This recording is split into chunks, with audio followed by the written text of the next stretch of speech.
Good morning. Yeah. Girl powered. That girl towed the damn door out the car. That little mama, boy, look at that. Yo, all right, we're gonna get this episode underway. Look at that door right there. That boy got a. All right, this is the founder, CEO, founder of Clean Up Houston LLC. Clean Up Houston LLC. One of the things we do is we are a second chance company for veterans, homeless, people in addiction, or people that have gone through addiction, and there's a process. I realized in this deal that I'm going through, it is a process. It's not for people right out of addiction. You have to get some sober time, and the name of our program is called Put in the Work. So if you're willing to change, if you're willing to put in the work, then I'm willing to give you a chance. And I go out there every night and I help homeless. I give them clothes, I feed them. But I've been doing this by myself. Okay. So I'm going to put the Cash App in the description below. Yes. Cash App me and we'll get it to him. evanmmarsh. And put in the headline, Clean Up Houston, Tomas. Clean Up Houston. Yes. LLC. LLC in the description. And we'll do an episode giving them the money. So how much are you needing? We're looking initially for $15,000, and what that would do, that would give us the whole program is we're fighting addiction. So it's a deal where you give somebody a home, you give them a job, you uplift them. This is a pure support. All right, cool. Let me ask you a question, man. Like when I was living in Los Angeles. Yes. I was hustling in the music industry, okay. And I was mobbing around Los Angeles. Yes. And there's this talented guitar guy named Shredder, and they had programs for entertainment specialists and called Hollywood Arts. Okay. And Shredder was like super cold on the guitar. Kid would play for hours, and people would just throw money at the kid. So we go to Hollywood Arts, and Shredder and and a lady came in and said, y'all need jobs and y'all need all that stuff. And so Shredder got a job and he started making money, and he was out there drinking and doing hella drugs. And the boy would get so drunk, he'd be laid. I go to the club, he'd be out there passed out on the sidewalk, the side of his head scratched up, drunk and high, passed out outside around 2-3 in the afternoon. And Shredder died because he was on. He would take heavy amounts of drugs. I thought that jobs and stuff would fix his problems, but he got the means to destroy himself. What do you think about that? What people don't understand is everything I do is I told myself if I could help one person avoid the pain that I feel, it would be worth it. I haven't seen my kids in 25 years. When I started my addiction, I said that they were better off without me. But every day I watch them on Facebook. Marlena Raymond, I love y'all. I'm proud of y'all. Y'all are 10 times better than I ever could have been. And but this is for the kids. Everything has multi-layers, but it's housing, it's employment, it's peer support with Daryl Sims, Keith of Houston, and it's rehab. It's the same type of system we had in the military. There's accountability. You get together, you get to know each other. You know when somebody's fucking up, and you say, "Hey, man, what's going on with your life? What's going on? Because I see something different in you." So how did you break your addiction? How did you stop using drugs? What did you experience? It was I told my mother if I was ever going to beat it, I had to beat it on the streets because I didn't want to be afraid of it. So I met a girl, and nice. I said if I'm ever going to be with this person, then I got to change my life, and I beat it on the streets. It's been a struggle. I've been trying to overcome it for 6 years by myself, and I realized it's hard by yourself. It's hard by yourself. There's power in numbers. So you had your girl gave you was a support network. Yes. My mother, Daryl Sims, Keys of Houston, like that. I got a big network, and I've done a lot of things for a lot of people. I've done everything for free. Okay, so I'm getting emailed the video of a property that he's looking to renovate to make it into a sober living facility. So you think $15,000 is going to facilitate sober living? What it would do, like I said, I'm not looking so much for the money. If I could get somebody that would give us an opportunity, something that we could pay for, because I can get the jobs. But this house needs. I put a lot of work into it. I did clean it. It's spotless, and but it does need some work. The owner died, passed away, and so my deal is for every house that we get, we're going to dedicate that house to the owner, put a plaque in honor of. So what about sober living? Will y'all do drug tests and Yes. curfews? All that. I study Andrew Lamb. Oh, I'm not study. I follow Andrew Lamb. He does nothing but sober living houses, and he gives us the full blueprint, and there will be structure. So you think that there will be structure? So you think that you're gonna set up a sober living house Yes. with curfews, with drug analysis, Yes. and the rules. So what happened if they don't follow the rules?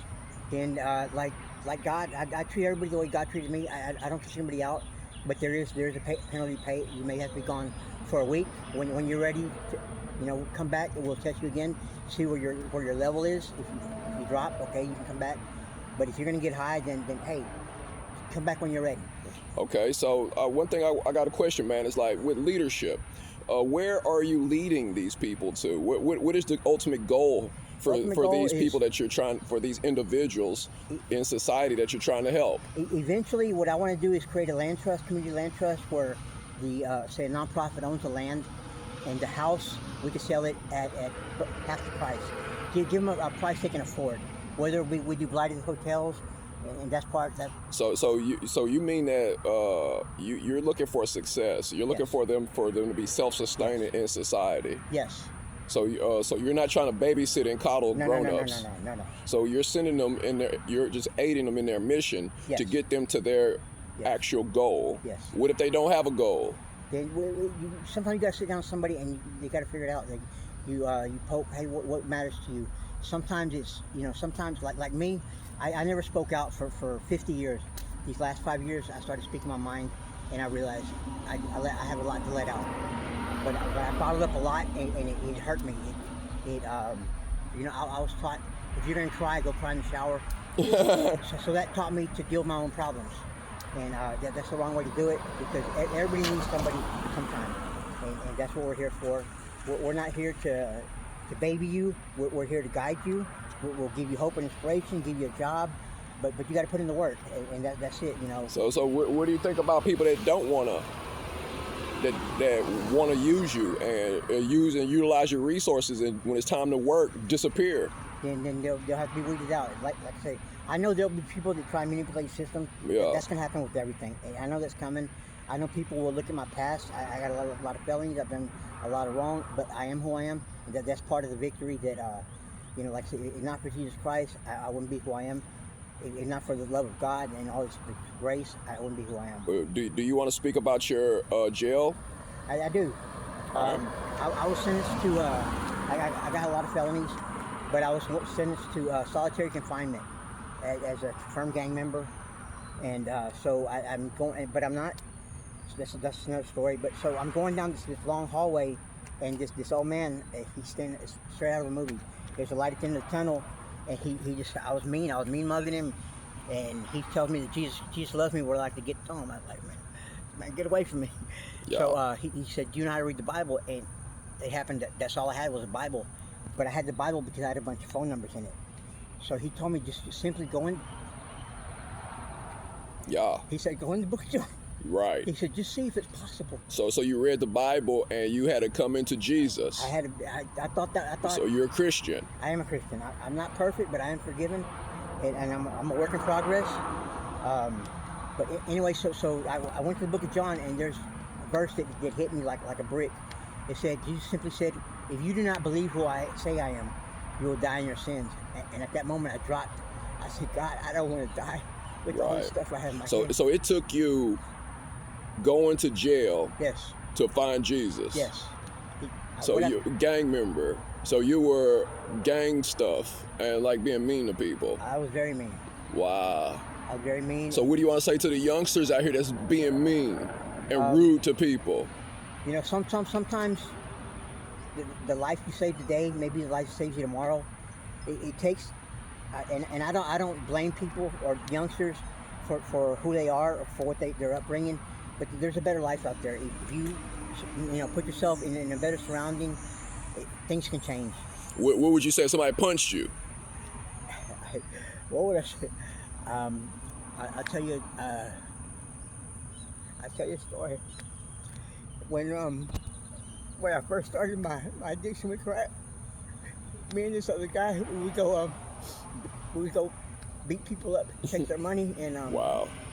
and there was one individual, and he turned around. And I swear to God, he looked just like my father.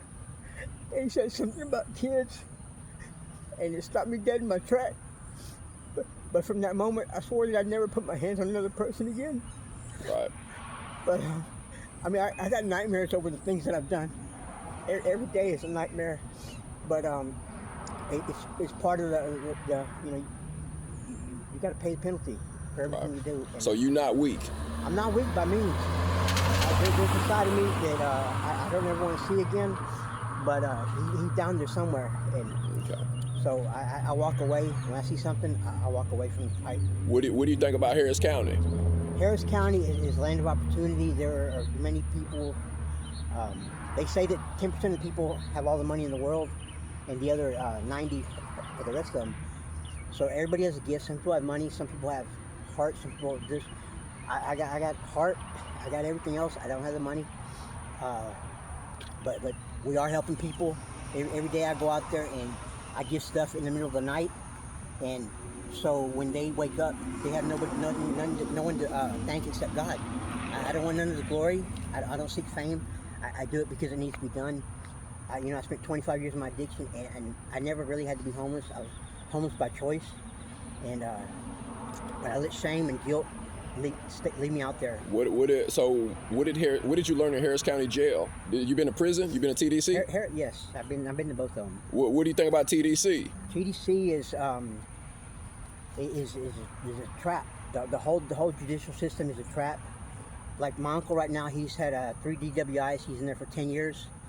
You go into to TDC and you learn shit that you don't want to learn. You either close your eyes or you buckle up. They say, what do they say? What was you with? Tango Blast, Mexican Mafia? They called it. I really wasn't with the gang, but it was.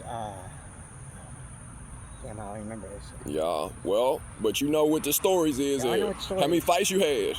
Oh, I don't know. I really don't know. A lot? A lot.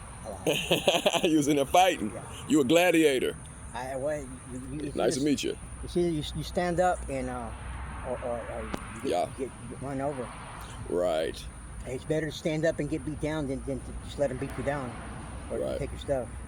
But all right. So you're going to need more money. You're going to need business managers. You're going to need a Yes. whole business formula. You're going to need a whole strategy. Yes. You're going to need a whole team, basically, Yes. is what you're saying in this whole I got a lot of conversation. people, And you're mentally capable to handle a situation like this. Oh yes. I know it's coming. I know people are going to try and manipulate me. I know people are going to try and use it. But I already know that's coming. I've been in the streets.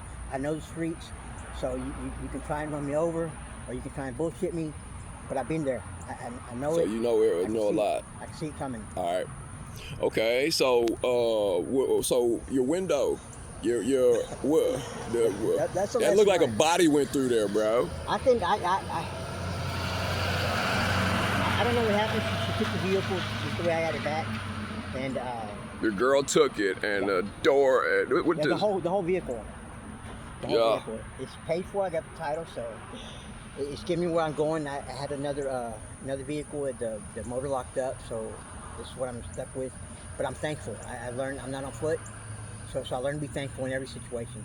For every bad thing that's ever happened in my life, something great's come out of it. Okay. So what do you want to say to the city of Houston? City of Houston, my battles against addiction. Addiction does not discriminate, but you can't beat it on your own. It's difficult. I've been out there for 6 years trying to beat it, and I'm here to help whoever needs help. You have my phone number, 832-949-9016. If you need help, call me any time of the day. I'll answer. Okay. So let's say you wake up with $100 grand tomorrow. What's the first thing you're gonna do? I'm gonna thank God. Okay. Good. I'm gonna thank God. Second thing. I'm gonna call mom and start crying. I'm gonna call my girl and say, hey, look, okay, we have some things to do. But my partner is I don't want to say his name. I'm not here. Right. But that'll solve a lot of our problems. Like I say, money. I've never been hungry for money. I've just never been greedy. I gave most of it away, but now I need to do what I'm doing, and I realized that it's all God's money. Okay. And Nice. I need advisors, and I need to know how to do it right. I don't want to spend I don't want to buy a cup of coffee unless I know I'm doing it right. Okay. It's about doing it right. I've already thought about this, and I told God, if I ever get money, And if we come up on this $100,000, I'll try to do my best to film the whole process. okay, I would love that. I would love that. And try to, keep everybody updated. Yeah. Hey, it is starting to rain. And look at that windshield. It's gonna rain inside the car. It's gonna rain inside the car. And now my wipers stopped working. And the wipers aren't working. Well, what is that? That look like a rock. That's from here. Oh. Okay. Wow. Yeah. That look like a body, bro. Somebody fell in there. Yeah, something like that. Look at a big old ass. All right, hey, close it out. Houston, Texas, Harris County. We are Clean Up Houston LLC, and we are here to help. We're going to make a difference in this world. The thing is, everybody has an opportunity to do something. We just choose not to. We're only limited by the extent to which we pursue our desires. And I'm putting everything into this. I'll go broke, and I'll do whatever I can to keep going because I've done it before. God bless y'all. I love y'all.